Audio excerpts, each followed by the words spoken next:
नमस्कार मित्रांनो, मी अफसर शेख. मित्रांनो, जर तुम्हाला तुमच्या मतदान ओळखपत्रामध्ये जर काही बदल करायचे असेल किंवा काही दुरुस्ती करायची असेल तर तुमच्यासाठी हा व्हिडिओ असणार आहे. तुम्ही तुमच्या मोबाईलमधून घर बसल्या तुमचं नाव, तुमचा पत्ता किंवा तुमची जन्मतारीख असेल किंवा तुमचा फोटो सुद्धा तुम्ही घर बसल्या तुमच्या मोबाईलमधून मतदान ओळखपत्रामध्ये दुरुस्ती करू शकता. तर याबद्दल आपण या व्हिडिओमध्ये माहिती घेणार आहोत. चला तर व्हिडिओ सुरू करूया. मित्रांनो, सर्वप्रथम तुमच्या मोबाईलमधून प्ले स्टोअर ओपन करा. प्ले स्टोअरवरती जाऊन तुम्हाला सर्च करायचं आहे ECI नेट. ECI नेट आपलं हे इलेक्शन कमिशन ऑफ इंडियाचं एक ॲप्लिकेशन आहे आणि हेच ॲप्लिकेशन आपल्याला इन्स्टॉल करायचं आहे. आता हे ॲप्लिकेशन इन्स्टॉल करून याला ओपन करायचं आहे आणि ओपन केल्यानंतर अशा पद्धतीने तुम्हाला इंटरफेस तुम्हाला दिसून येईल आणि यामध्ये भरपूर अशा प्रकारचे ऑप्शन तुम्हाला दिसतील. जो पहिला ऑप्शन दिसतोय तो वोटर रजिस्ट्रेशन फॉर्म, त्यावरती आपल्याला क्लिक करायचं आहे.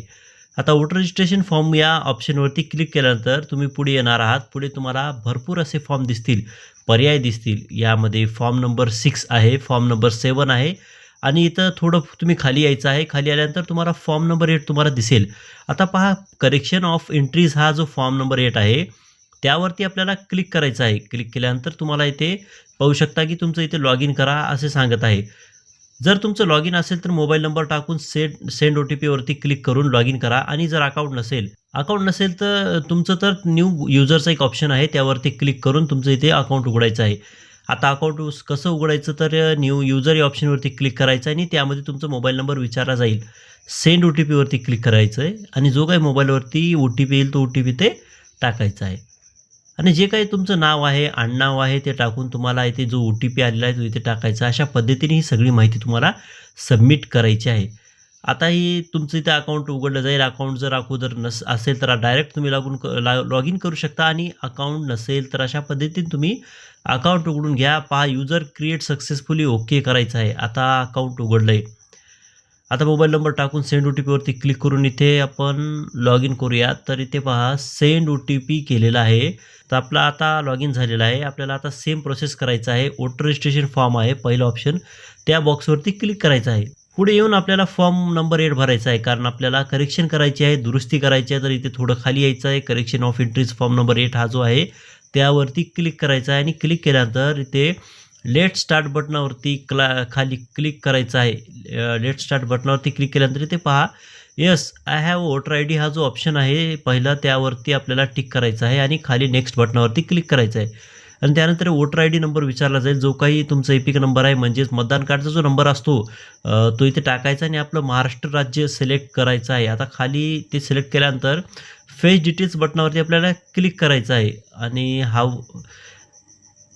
त्यानंतर हॅव फाउंड रेकॉर्ड फाउंड झालेला आहे, खाली प्रोसीड करायचं आहे. त्यानंतर तुमची मतदान यादीमध्ये जे काही नाव आहे, तुमची माहिती आहे ती इथे सगळी दाखवली जाईल. तुम्ही ते पाहू शकता.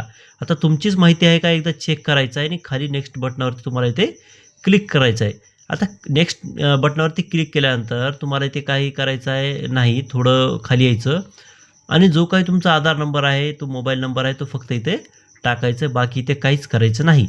आधार नंबर, मोबाईल नंबर एवढंच टाका, बाकी काही टाकायचं नाही इथे आणि खाली नेक्स्ट बटनावरती क्लिक करायचं आहे. नेक्स्ट बटनावरती क्लिक केल्यानंतर इथे तुम्हाला जो ऑप्शन 2 नंबरचा ऑप्शन आहे, correction of entries and exit in electoral roll, तर 2 नंबरच्या ऑप्शनवरती तुम्हाला टिक करायचं आहे आणि खाली नेक्स्ट बटनावरती क्लिक करायचं. तर तुम्हाला काय दुरुस्त करायचे आहे ते सगळे ऑप्शन तुम्हाला दाखवले जातील. यामध्ये तुम्हाला काय दुरुस्त करायचे आहे ते तुम्ही सिलेक्ट करा आणि नाव करायचे, जेंडर करायचे, डेट ऑफ बर्थ असेल, तुमची रिलेशन टाईप असेल, रिलेशन नेम असेल, ॲड्रेस असेल, मोबाईल नंबर असेल, फोटो असेल, काही चेंज करायचं असेल तर तुम्हाला इथे फक्त ते सिलेक्ट करायचं आहे. सिलेक्ट केलं की ते हिरवा बॉक्सला इथे टिक होईल. तर यामध्ये तुम्हाला काय दुरुस्त करायचं आहे ते तुम्हाला इथे सिलेक्ट करायचं आहे. आता याच्यामध्ये जर तुम्ही सगळ्या गोष्टी केल्या तर या सगळ्या गोष्टी दुरुस्त होणार नाही. येथे लक्षात ठेवा, लिमिट आहे. फक्त 4 गोष्टी तुम्ही ओन्ली 4 एंट्री, 4च तुम्ही फक्त कमीत कमी 4 पेक्षा किंवा 4च तुम्ही सिलेक्ट करू शकता.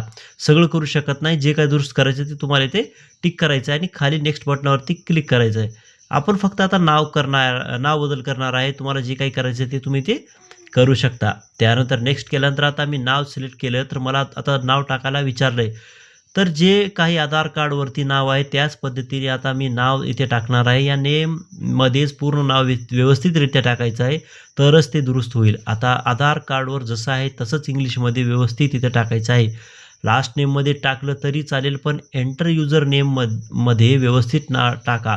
मराठीमध्ये ते रिजनल लँग्वेज ऑटोमॅटिकली येईल. काही दुरुस्त करायची असेल तर दुरुस्ती तुम्ही करू शकता. जे काही दुरुस्त करायचं ते सगळी माहिती टाका. त्यानुसार तुम्हाला जे काही कागदपत्र आहेत ते अपलोड करायला विचारेल. जर तुम्ही आधार कार्डसुद्धा इथे देऊ शकता, काही प्रॉब्लेम नाही. तुम्हाला जे काही दुरुस्त करायचं आहे ते इथलं विचारलं जाईल, ती माहिती इथे टाकायची आहे. आणि जे काही डॉक्युमेंट आहे ते आधार कार्ड तुम्ही इथे अपलोड करू शकता. आता ते मी नाव करतोय आणि आधार कार्ड अपलोड केलेलं आहे. तुम्ही फोटो, जन्मतारीख जे काही बदलायची ते व्यवस्थितरित्या टाकून आपल्या हिशोबाने ते इथे नेक्स्ट करायचं आहे.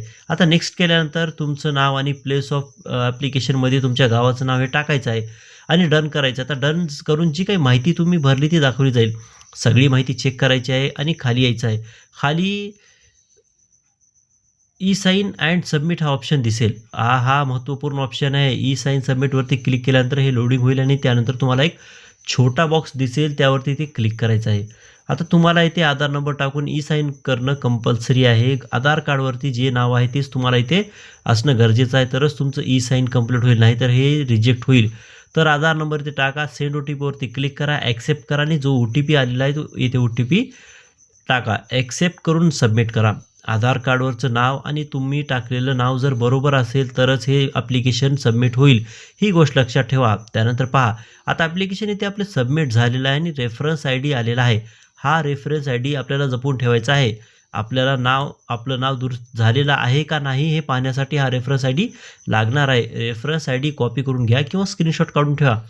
त्यानंतर ओके बटनावरती क्लिक करा. हा रेफरन्स ID तुम्हाला मेसेजमध्ये सुद्धा आला असेल, टेक्स्ट मेसेजसुद्धा येऊन जाईल. तर हा रेफरन्स ID सेव्ह करून ठेवा. रेफरन्स ID आता इथे ट्रॅक युजर ॲप्लिकेशन ऑप्शन आहे, त्यावरती आपल्याला क्लिक करायचं आहे आणि आपला रेफरन्स ID टाका आणि ट्रॅक स्टेटसवरती क्लिक करा.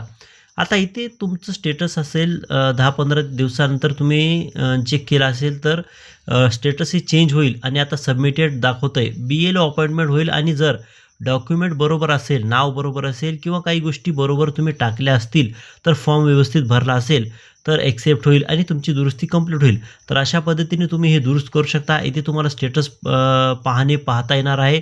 तर अशा पद्धतीने आधार कार्ड टाकून तुम्ही सगळी माहिती दुरुस्ती करू शकता. महत्त्वपूर्ण अशा प्रकारचा हा व्हिडिओ होता आणि महत्त्वपूर्ण अशा प्रकारची माहिती होती. जर आवडली असेल तर इतरांनाही शेअर करा आणि या चॅनलवरती नवीन आला असेल तर चॅनलला सबस्क्राईब करा. धन्यवाद.